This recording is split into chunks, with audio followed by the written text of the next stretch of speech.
So, Raja, first question for you. Biggest winner of the offseason so far, in your estimation? Who was your biggest free agency winner? Oh, man. Oh, I did it. I saw your face and I fucking did it. Go ahead. That would be the Los Angeles Lakers for me, man. It's a no-brainer. I'm not going to make this what I always make this. Wait, do you remember the scene? What was the scene, man? It was Half-Baked. I'm back on my Chappelle shit, where my man says, I'm not going to flip out. I'm not going to do what everybody thinks I'm going to do and flip out. Like, I'm not going to do that. I'm not going to turn this into the Russell Westbrook. Like, I'm not going to do that. But I still don't understand about all the hate. They are the winners in free agency, not just with the Russ signing, but all the pieces. And I get it. They're old and all of that. But ain't no 22-year-olds out here carrying teams to championships, point blank, period. So the Lakers. Man, I was a little scared because I wrote on this. I was a little scared to even write this, to the point where I said on my question, I said, hear me out. I said, it's the Lakers who won this. Hear me out, guys. Hear me out. Hear me out. So, but they signed their best young player, Talon Horton-Tucker. They got him for a good deal. They got rid of their most inconsistent player, Kyle Kuzma, right? And they didn't have to pay Dennis Schroeder. They haven't had to pay him a ridiculous amount. They also got Kendrick Nunn, Malik Monk, okay, for some solid deals. Yeah. And then they got Carmelo Anthony and Trevor Ariza, who, by the way, I know they're old. I do know they're old, but were very solid in their roles last year and were what they needed to do. I'll take Carmelo Anthony in a limited role in the postseason. Fuck yes, I will. And Dwight Howard. You got Dwight Howard back on a small contract. Yes. Who we saw in the playoffs was a better backup to AD than Andre Drummond was. Yeah. I mean, let's just be real. He would, for the role that he needed to be. Lakers are the winners of this. I don't even think it's like really that close. And I really said, I ended this, Roger, you're going to laugh, because I was like, I wasn't as confident as you were in this. And this is how I ended it. I said, I could be tripping, but I don't think I am. Holla at me in April. Oh, you would. I'm not tripping. I'm not tripping. It was the Lakers, okay? It was the fucking Lakers, bro. Let's fucking do it. It's the Lakers. That's it. That's it. I mean, just for shits and giggles, who were people arguing, Logan? Who were people arguing had a better free agency than the Lakers? Let's go. Look, Jimmy Butler had a good offseason. That's fair. Got a bag. That's fair. The Bulls. Listen, I love Sirit. Sirit's one of my favorite people on earth, Sirit Sohi. However, I'm not saying the Bulls won free agency by any stretch. I'm not going to say that. Like DeMar DeRozan got the bag, but like I don't. DeMar DeRozan, Lonzo. Who else? I mean, I like it. I like it, but that doesn't make them a contender. Like that doesn't. They got Caruso on a sign and trade. Like, I mean, we're good. I mean, there are levels to this shit, right? Like, that's nice. I like it. That's fine, but I wouldn't say that they're the biggest winners of free agency by any means. I would not say that. I guess the Miami Heat too, but like the Lakers have made themselves a contender again, bro. Like they retooled Lakers. It's not even a question. But let's do it. Okay, so second question of the day. Who was the biggest loser of the offseason, Raja?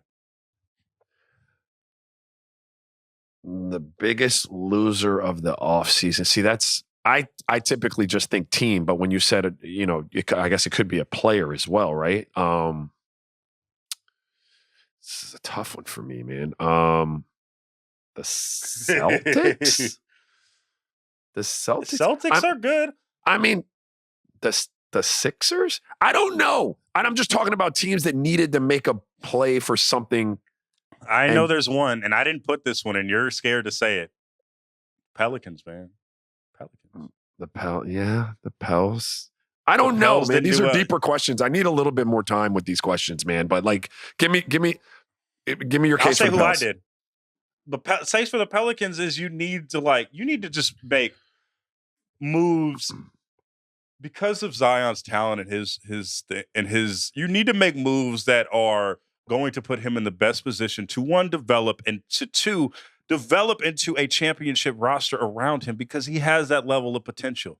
You didn't really do that in this one. You just didn't. It just didn't. That's fair. And this is in no defense. I'm not defending anyone. So his Griff, talent. Griff, hold on. I want to say that. Griff, by all accounts, I fuck with you. You know what I mean? Like, Roger says you're a great person. Everybody says you're a great dude, and everybody says you're good at what you do. I'm just saying this one, man, because Griff, we know Griff's friend of the show. Just I didn't think it was a good thing. But that's not even my pick. I didn't even pick that. I'm just throwing some shit out. No. I can dig it. I'm just kind of thinking out loud here about the talent that is Zion, and not maybe I've not spoken to Griff about that. Maybe not even realizing that you don't understand what that talent is and what to put around it to make it a winning talent. Because talent is one thing, but a winning talent is a whole nother thing. And getting the recipe right around it to help it win with such a unique talent, I mean, maybe that's what's going on. I don't know. I haven't spoken to Griff about it, but that's interesting. The biggest loser in this, to me, it's not a team, it's not a player. It is an overall ideal. The biggest loser here is tampering. And the fact that we have to fucking look at this, and for context, the league is looking into deals, Lonzo Ball going to the Bulls, and Kyle Lowry going to the Heat, as if these deals were agreed upon before the moratorium. The moratorium. Mm-hmm. I got that. And if that was the case, short answer is, duh, it was agreed to before the moratorium. Duh, it was. We knew this.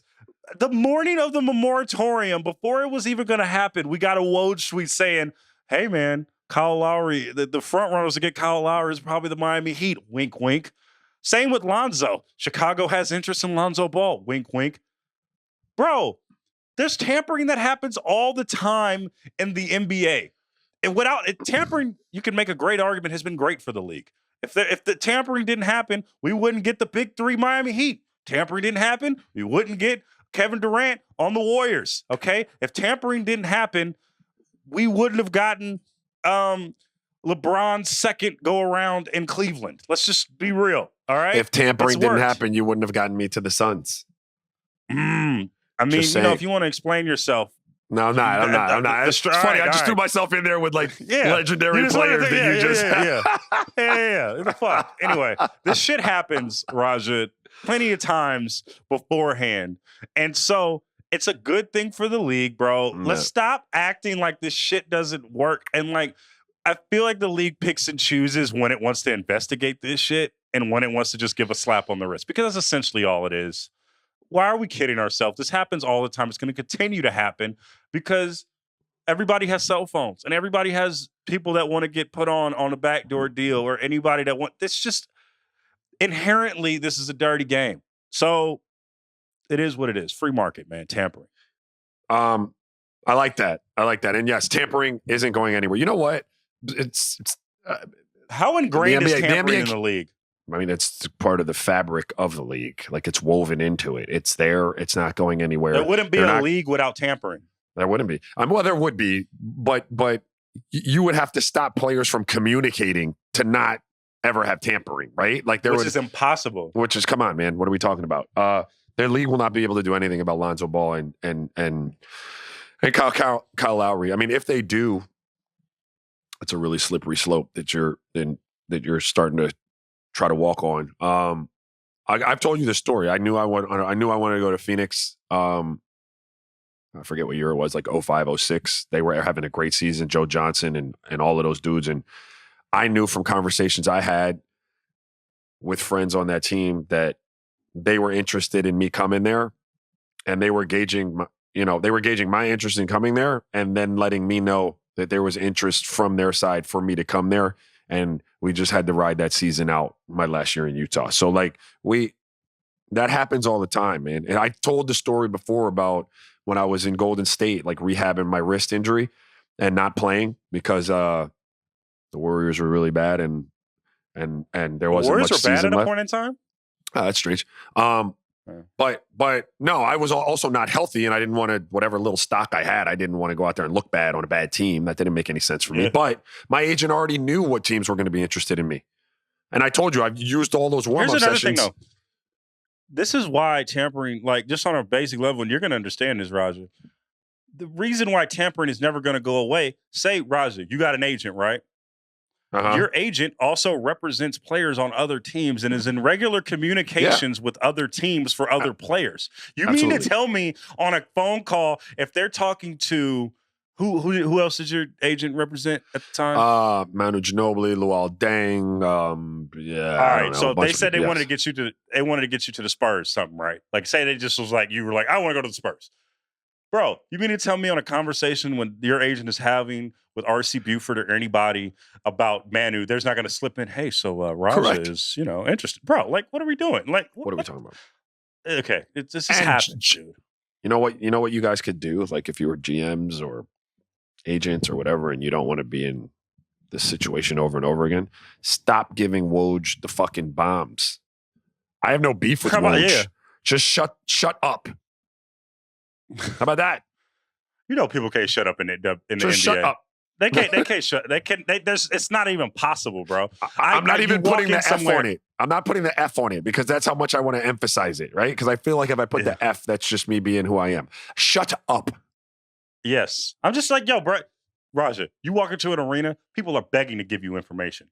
They're just like whenever you go into an arena, they're just like somebody's like, yo, did you hear what happened? Hey. Somebody such and such is about to get traded right now. Like, dude. Yeah. Shut up. Anyway, shut the fuck up. Just shut. I don't know about you, but I'll shut the fuck up. All right. Next question. What's the best move of this free agency period? You can mull that over. I can tell you mine. Yeah. It's like Kyle Lowry today. I know the general answer is Kevin Durant, and they locked up the best player in the league for 4 years. That's been the general consensus.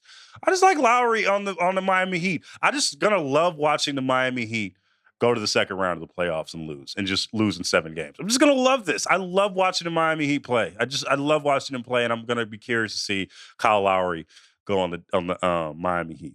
What's the best move and the most savvy move for you, Ra? That you stole my thunder there. Just tell the people that you're a Miami Heat fan, bro. Like, you be saying all this stuff like you're not, and you are. You stole my thunder, bro. I don't hate on the Heat, man. I don't love the Heat, but I mean, it's great. It's a better place to be when the Heat are playing well. So I'm good with that. I'd imagine how you feel about the Heat is how I'd imagine I felt about the Warriors, right? Where like they're not your team necessarily, but you from the crib. That's what they from the crib still. So like it's a funner environment when they're good. Absolutely. Yeah. I think that anyone who would have gotten Kyle Lowry, I would have said this about.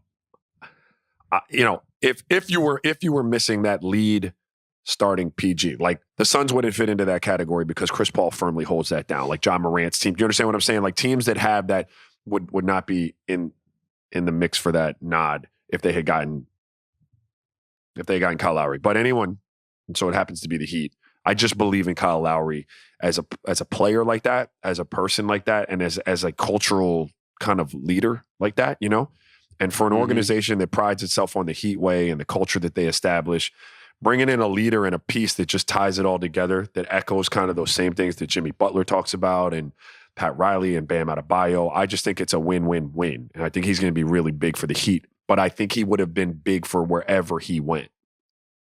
Yes, 100%. Last question, Raja. Who is the title contender? This is like the second week in a row we did like 2 early title contenders. Who's the title winner at this very moment right now? The title winner? Who's winning the title? This is a more interesting question than it's been in the past because Brooklyn is going to be there. The question is the title favorite. Fuck that. That's too soft. We're gonna say who's winning the title. Who's winning the title? Difference. Brooklyn is going to be there. Milwaukee is going to be there. The Lakers are going to be there. Who's winning the title? After that, I don't know that I can unequivocally put a stamp on someone else being there. Sorry, Suns fans. Who is winning the title? You named 3 teams. I asked you for one. Who's winning the title? I'm whittling it down. This is a process. I'm going through my process. Trust this process. Let's see. I am going to go with Hey, look, when in doubt, don't bet against LeBron. I'm going with LeBron and the Lakers. Lakers to win the You know chip. LeBron? Oh, Yeah. shit. Lakers You're going with the against Steve? You're going against Steve? Steve, I love you, bro. Hey, haven't spoke to you in a while. You're out in Mallorca. Looks like you're living your best life, dog. Hey, I miss you, homie. I'm going with the Lakers. You know what that sounded like? When he said that, it was like when 50 Cent drove off in Entourage when he drove up at Turtle. Like, I'm going with the Lakers. All right, man. You know what? I said the Nets, so I'm going to just go with the Nets.